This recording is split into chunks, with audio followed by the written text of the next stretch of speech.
I am so excited for my guest this morning, Vaya, who is the founder of 2000books.com. He has an amazing YouTube channel, reads about a book a day, and he's an avid learner. Manny, thanks so much for being on. I really appreciate it. Thanks for having me, buddy. I see we both got the dress code today, so that's fantastic. So I know you didn't even get the memo, but that shows when when we're in sync. I love it. So let's start from the beginning, because I was so fortunate enough to hear your story the other night, and I would love you to share it with the internet. Kind of what has got you here? Kind of let's take us way back. I know you're originally from India, and you came from humble beginnings. Let's take us there. Take us kind of back to that one-bedroom apartment. Right. So as you know, I grew up in a one-bedroom apartment, 400 square feet, and literally. Summers in India, the city I grew up in, Jaipur, it's like 120 degrees, 130 degrees. There was no air conditioning. It was the five of us, me, my brother, my sister, my mom, and my dad. And we had to make it happen, you know, we had to make it work. But one thing that my mom was very clear on was that education, learning was the way, you know, everything else was useless. So she literally would spend she would force us to spend all our time on learning, on education, school. as in school education, like academia. Yes, everything, you know, that's where like part of the joy of learning came in my life, because my mom was very deliberate about her intent that we must spend as much time as possible on learning, on becoming better through learning. And one of the things in India is we don't have public schools as good as out here in the US. So you don't get to you don't want to go to the public school there because they are not good at all. So my mom would basically make sure that no matter how much money was coming into the family, first thing was that we all went to the best possible school, which means it was really expensive. So she sent us to the most expensive school just so that we got the best possible education. Even though she couldn't afford it? Even though there was nothing else that we had money for. And how many brothers and sisters do you have? So two, my brother and my sister, and myself. So there are three of us, and all the money was basically spent on our education for the first 18 years of my life, and of course their lives as well, because we ended up spending the whole time in that one-bedroom apartment. And so you're learning, you're in India. So when did you come to the United States? How did that? Yeah, so I came to the US in 2000. I came to the US after I finished my my bachelor's in physics, and when I'd done my bachelor's in physics, I came to the US to get my master's in electrical and computer engineering. I got a fellowship here at Rice University in Houston. Oh, wow. And that allowed me to come here. I couldn't have come here on my own money. I couldn't have come here. You know, my parents couldn't have afforded even a dime for that, so everything was paid for. Rupees to dollar exchange It's just rates. so expensive, Yeah. especially at that time. It was so crazy expensive. There was no way we could have afforded anything like that. But because I had the scholarship, the fellowship, I was like, all right. So you applied for the scholarship. What happened? Yeah, so you apply for grad school programs here in the US as you're graduating from your undergrad. The funny thing is, nobody in my undergrad department from physics had ever tried to apply to engineering, to electrical or computer engineering, because they never thought it was even possible. So you're saying that you learned through and this is just a life experience, right? Yes. It's not necessarily a strategy that they show you in a book or something. You you have an experience, you absorb it, and at the time you think it's a bad thing, but in retrospect it's actually one of the best things. Yes, and then so what happened as a result of it, I focused all of my energy on applying to electrical and computer engineering schools. I ended up getting in one of the top 15 schools, which I didn't anticipate at all, but it all happened like that. It all unfolded within the year. So now when I look at any situation, when I look at any of these challenging situations in life, I always think of, how is it helping me? How is it gonna get, you know, because there is a way that this is gonna work out for the better. I just don't know right now. And that's what I want to talk about, because so now you're in school, because you've learned a lot of strategies personally. You've studied a lot, some of the most successful people in the world. You've engaged in so much and absorbed so much education, not in the fact of just academia by having your masters and that sort of thing, but just also book smart, right? So talk to me about that transition. So talk to me about, because now you have your own business, and talk to me about that transition from being a sort of having a job, because I'm assuming you got a job straight out of college, right? And then talk to me what happened after that. Right. So I got a job. I mean, I came to the US, I got my master's in electrical and computer engineering at Rice University, and then I got my first job out of that in Austin, Texas, called Cirrus Logic. A funny thing happened within a year and a half. I was laid off from that job because of some changes that were happening in the business. I didn't really know that at the time, but when you have an H-1B visa, you literally have 30 days to find a new job or leave the country. So I had to find a job in 30 days. And this was another really key learning lesson for me, life lesson for me. I had friends, American friends, who literally spent 6 months trying to find a single job. And they were just as smart as me. But I couldn't understand why it was taking them so much time to find one job offer. While within a period of 1 month, I had 3 job offers lined up. Why was that? What did you do differently? Because it's pressure, you know, it forces you. You put yourself, I was put in a situation where it was burn the ships, do or die. You either make it happen, you sink or swim. Well, and in this case, literally, you would get deported. I would have to leave the country. I wouldn't even want to get deported. I would just have to leave, right? That's right. So that pressure is so crucial. I know we were talking about that at University Club on Monday, but that pressure is so crucial in anything you want to do in life, anything great you want to do in life. Without that pressure, things become kind of soft. You become soft. And that happened to me 3 different times. So it just didn't happen once. It happened again and again. But like at some point, I was like, I can do this shit. But at the same time, that pressure is also nerve-wracking. Like having to get a job in 30 days, otherwise you have to leave the country. I mean, that you can't keep putting that pressure on you, you know, on a consistent time, right? There's a breaking point. Yeah, so that's exactly what your question was. And I really don't know what there is, like what kind of breaking point we have as human beings. Partly, I think it's also a function of how we perceive that situation. So, you know, as I was telling you earlier, like my earliest stories are about how that negative situation led to a positive, right? How the hitting the rock bottom actually allowed me to have a much better outcome, which was really good. So whenever these challenging situations came my way, I could always think of it like, okay, this is a challenge. So the key distinction you want to make to yourself when you are in these tough, stressful situations is ask yourself, am I thinking of the situation as a stressful situation that will break me, or am I thinking of the situation as something that is a challenge that I can overcome or that I can deal with? As soon as you make the distinction, if you say to yourself, this is stressful, this is bad, this is pressure, it's killing me, well, you are actually doing that to yourself. You literally are rewiring, you're changing the chemicals in your brain. You're literally firing off different kinds of chemicals. You're firing off cortisol. Like literally, your brain is now in the stress mode. But when you say, I'm in the, this is a challenge that I can overcome, that I can figure out a way, now the brain is operating in a completely different realm. And is that chemicals? Is that energy? What is that? It is chemical. It is actually biochemical reactions going on in your body. So, and this is coming from a physics expert. Yeah, I mean, chemistry, in this case, physics and chemistry and engineering. I mean, you name physics, chemistry, biology, all of them together here at this time. What is happening is when you think of this situation as really stressful and you feel like you're going to break down, then you have cortisol. Cortisol is a stress hormone. That stress hormone is literally triggering, your brain becomes cloudy.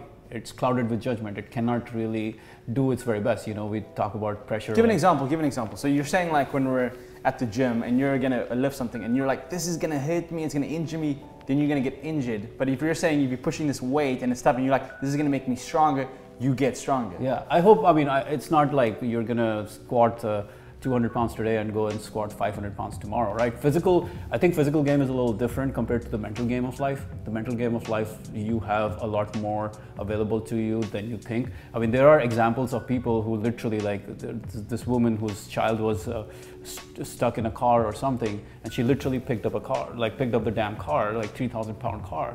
Where did she get all this from? That moment. But that's fight or flight, right? Yeah, in that moment, she knew she had to do it. This was a challenge she had to overcome. This wasn't a stress. Or her baby would die. Right, or her baby would die. So she would do whatever it takes to, do it. If you just asked her to do it in normal conditions, she probably wouldn't be able to do it. Yeah, so, and that's the physicality aspect. And one of the things that I like about Elon Musk is that he talks about the mental capacity too. So people have that extra strength in that certain circumstances. Yeah. But he was saying that people have this mental strength too. Like people underestimate what they can learn. Yeah. So let's talk about that, because I know that's a passion of yours, learning and education. So when did you get on this sort of education juice, this train of knowledge. Right. So I just want to finish off the thought we had. People underestimate what they can learn, but people also underestimate how much they can handle.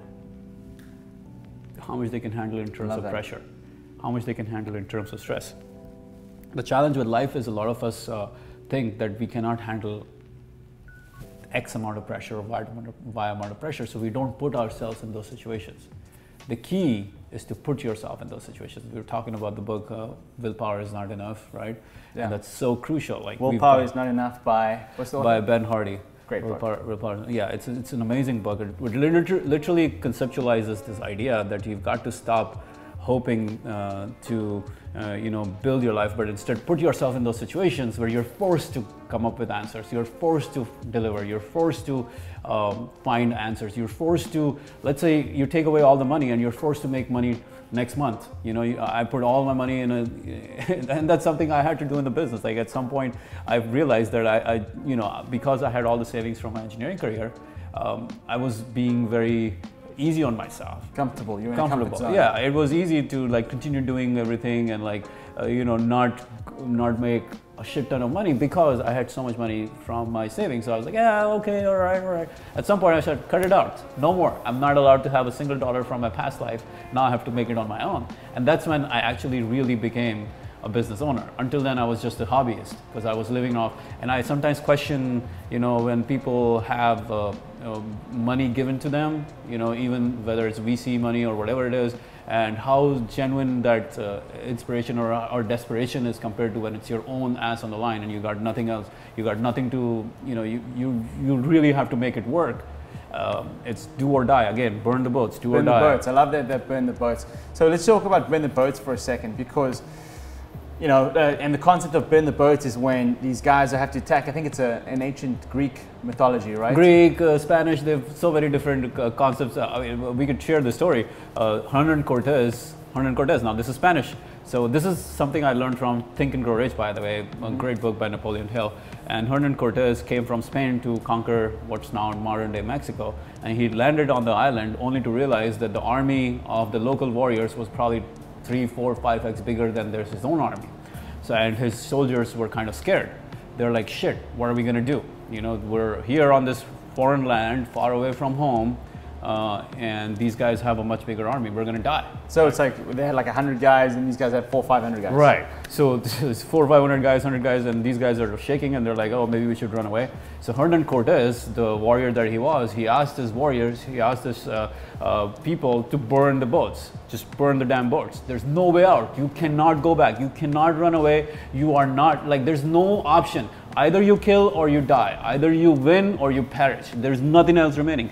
And when that happens in life, I mean, again, I look back at all my life's winnings have always usually come as a result of having myself in those situations. There was no back door. There's no back door. There's no way out. There's no boat for you to go home or cry home. There's nothing like that at all. Whenever you have a way out, you will take the way out. What is the likelihood for you to succeed when you burn the boat? Is it 1x, 2x, 3 times 10x? What is, when you burn the boats, how much more likely are you to be successful? Oof. I mean, shit, man. Like, I don't even know how crazy it is, but it is. I mean, it's not only like your likelihood of success goes up dramatically, the level of success will also grow up dramatically, right? I was telling you about how my friends couldn't find a job in 6 months or a year. Sometimes I literally, the second time I lost my job, I found 6 job offers. So 6 job offers versus not finding a job in 7 months, I don't know. You do the math. 6 job offers in a month versus not finding a job in 7 months or 8 months. There's no comparison here. It's stupid exponentially creative. I mean, it's so much higher. So you've always got to create an environment where you're under pressure, where you have to perform in order for you to be the best version of yourself. See, that's the challenge I'm still grappling with. Like that's where I start to wonder, because then people ask me like, is that how you're going to live your life? Is that how you want to live your life, all of your life? And I don't know, but if you look at the biggest names in the world today, somehow that's what they have been doing, right? Elon Musk of the world, or Jeff Bezos, all these guys, they literally create these situations where they have to perform. The whole idea of the hero, the myth of the hero is a myth. You mean the hero's journey? The hero's journey, the myth, like that the hero has to overcome this like that the hero has something great within them in order to accomplish goal. It's not that the hero has something great within them. It's not that I am special. It's just the fact that I had to put myself, or I got put in myself in those situations where I had to meet the demands of the situation. You had to rise up. You have to rise up to the occasion. Peter Drucker, the great management guru, one of the greatest books he wrote was The Effective Executive, a great productivity book, but it's a really great book on management and leadership. And he talks about how the results we get in life are never a function of the effort we put in, but always a function of the demand we place on ourselves. The results of life is never a function of the efforts that we put in, but it's the results of the demand that we put on ourselves. Right. I love that. Right. Because you can think of it like a farmer works really hard, a panhandler downstairs works really hard. There's all day long they're panhandling, but they're not making any money. Like a beggar, like a beggar, you know, someone who's like just homeless people asking for money, but they're not making, they're doing nothing. But someone who's putting, we all have the same amount of time, but the change happens when we put a different demand on ourselves, and that's like a constant game for me. And I'm still trying to figure out how I can put more demand on myself to figure out what we can do. Like it's where I don't know if there's a perfect answer for everyone in the world, because everyone has to find their own place where they say, okay, stop this, I don't want to do this, maybe this is too much for me, whatever it is. Manny, thanks. That's awesome. I really love that. Some amazing takeaways. So talk to us about some of the tactics and the skill set. What does 2000 Books do? What do you do on a daily basis? Talk to us about that. Right. So 2000 Books is a business I started 3 years ago after being in the engineering career for a very long time. And 2000 Books is all about summaries of business books for entrepreneurs, business books, personal development books.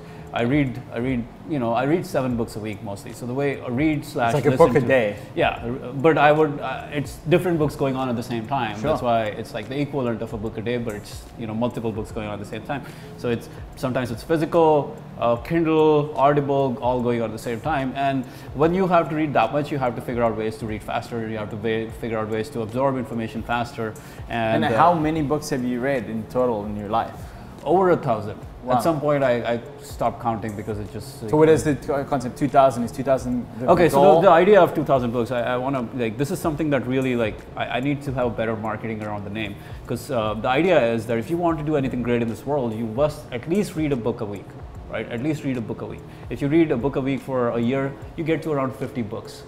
You do it for 40 years of productive life, that's 2,000 books. So that's the engineer, the geek in me coming up with all these crazy numbers of, how to help you understand 2,000 books. But that's the idea. If you want to do great things, you got to read a book a week. You got to do it for. But you're reading a book a day. So what happens? What's that number? We'll see. I mean, I'm at 1,000 plus right now. Who knows how long I'll continue on this journey of reading books and doing book summaries. I don't know if I'll do it for the rest of my life, but I want to build this business to a point where I really feel like I have learned everything I wanted to, and then maybe we'll do something else. So one more quick takeaway for the guys. So if somebody wants to learn something faster, if they want to get into business, if they want to get into finance, if they want to start their own thing, or if they want to just get educated and learn another language, what is that one thing that you've learned from studying and educating yourself that you can give them to help them improve their skill set faster or learn a new skill? Right. So one of the key things to learning is to not get information in, but get information out. So instead of just taking in information, you've got to use it, you've got to practice it, you've got to share it, you've got to put it to use in some way or shape or form. And one of the best ways to do it is you put yourself in a situation where you're forced to do it, right? Give an example. So if I'm forced to create a summary of a book, then I am forced to share that knowledge with the world, and then it becomes much easier to do or learn from that idea. Another thing you could do is, let's say, if you could spend a lot of time studying how these chords will, how to do this chord or that chord on guitar, or you can just invite a friend over and say, hey, let me show you Hotel California. I'm going to be playing tomorrow. And that spikes your learning curve. Yeah, that spikes your learning curve, because you committed them to say, hey, I'm going to play Hotel California, come on by. Yeah. And now you're like, oh shit, how do I play Hotel California? And you start learning. Love it. You force yourself. Manny, we're out of time, but thanks so much. Incredibly valuable. I love the conversations. I'd love to have you back on. Make sure you guys check out 2000 Books on YouTube and his website, 2000books.com. Manny, thanks very much for your time. I appreciate it.